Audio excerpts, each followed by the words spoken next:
In the previous videos, we have looked into the interconnectedness of our mental, emotional, physical, spiritual, our energy system, the chakra, heaven force, earth force. And when we know who we are able to channel this cosmic life force to create the life we love. Randy Tendal heard, human earth, heaven source become one to express our creation on earth with abundance and joy.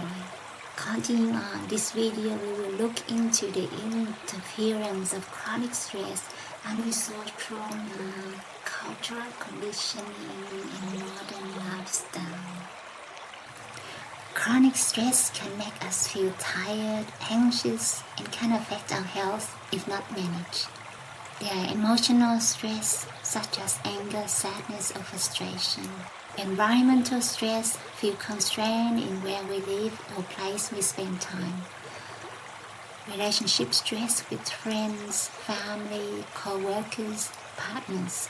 There's also work stress related to our job. Common signs of chronic stress include aches and pains, headaches, and trouble sleeping. It causes our system to be stuck in fight or flight mode, where heaven force dominates. Our body pulls energy up into our head to hyper-analyze threats. This is a survival mechanism. When we are in danger, we need to think fast, assess the situation, and make quick decisions. So our system diverts energy away from our lower chakras, away from our body, our emotions, our instincts, and floods our upper chakras with nervous, frantic mental energy. This works fine with short-term threats.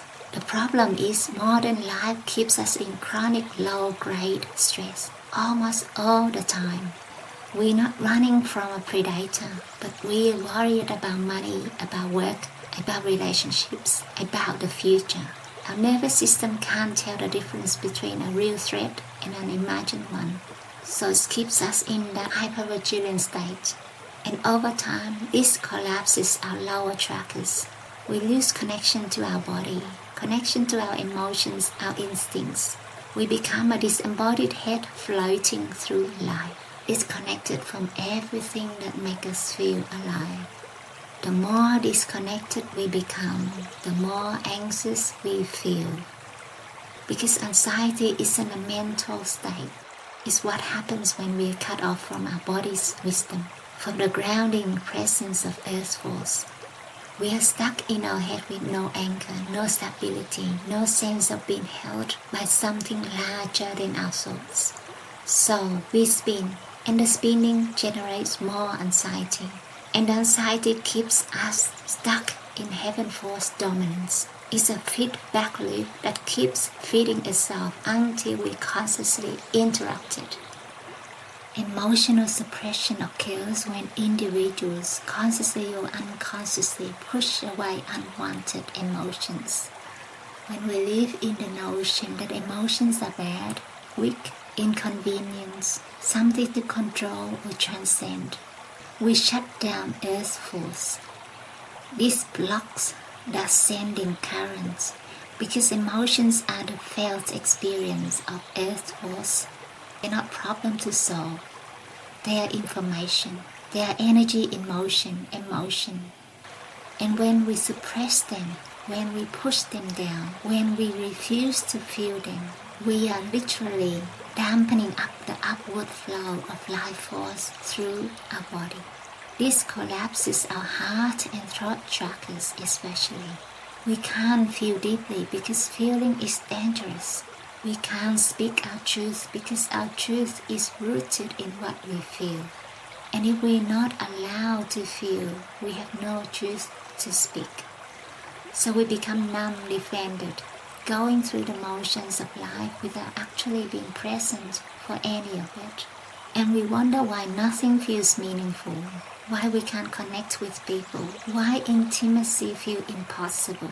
It's because we've cut ourselves off from the very energy that creates connection, meaning, and aliveness.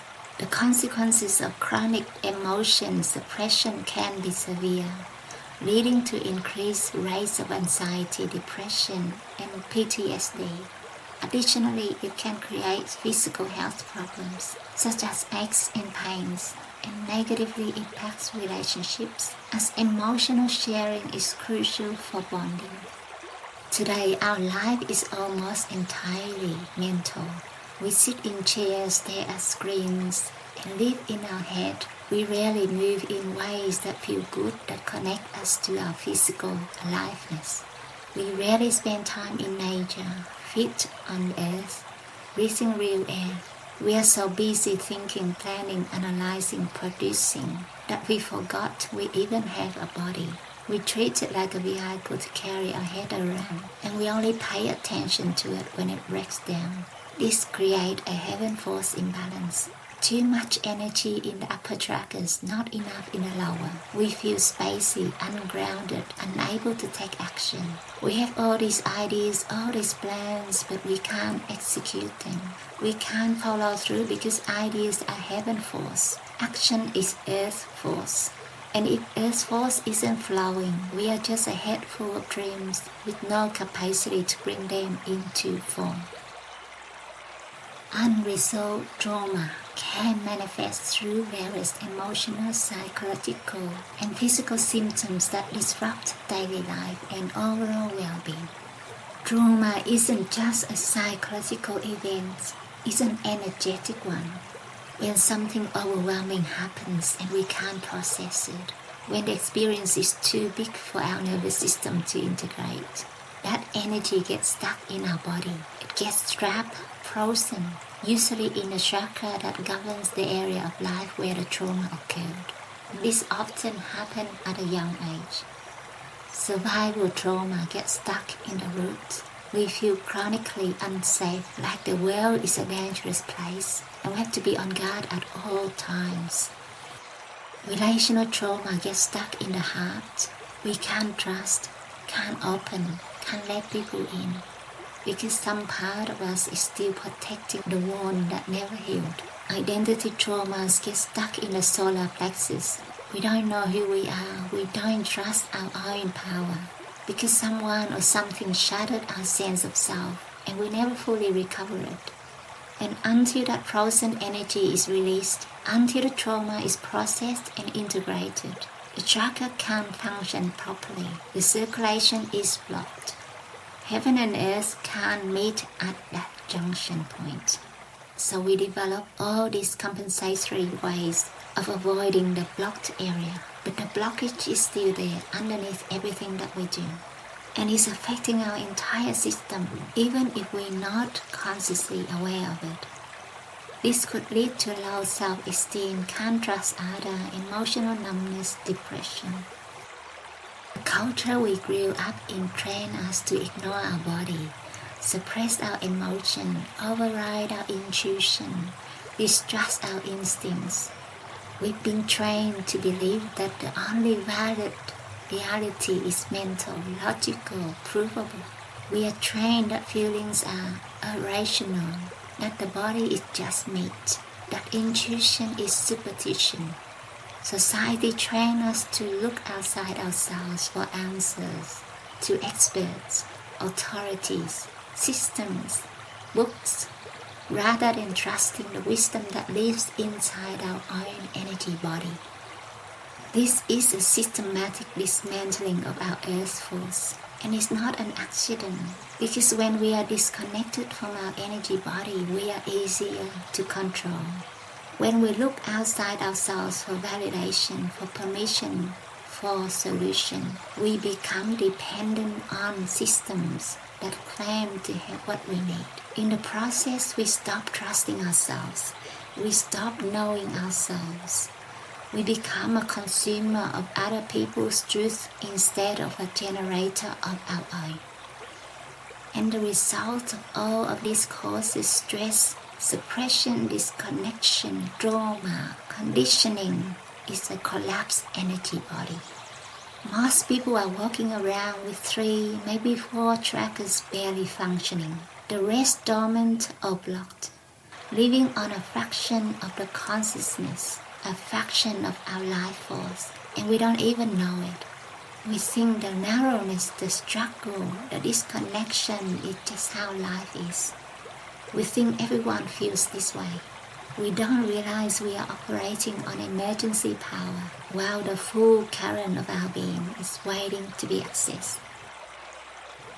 In this video series, we have explored the interconnectedness of life, energy system, nature, cosmic energy, the interconnectedness between human being, earth, heaven, and source. It would be wonderful if I knew about this information 15 years ago. It would have saved me a lot of money, time, energy walking through the maze of confusion, wondering what was wrong with me and ways to get out of it. After going through these videos, you might have some indications and awareness of what is happening inside the body system, why you are healthy or out of balance in certain areas. Where do I start, you might wonder. In the next video, I'll share my journey to harmonize our mental, emotional, physical, and spiritual well-being.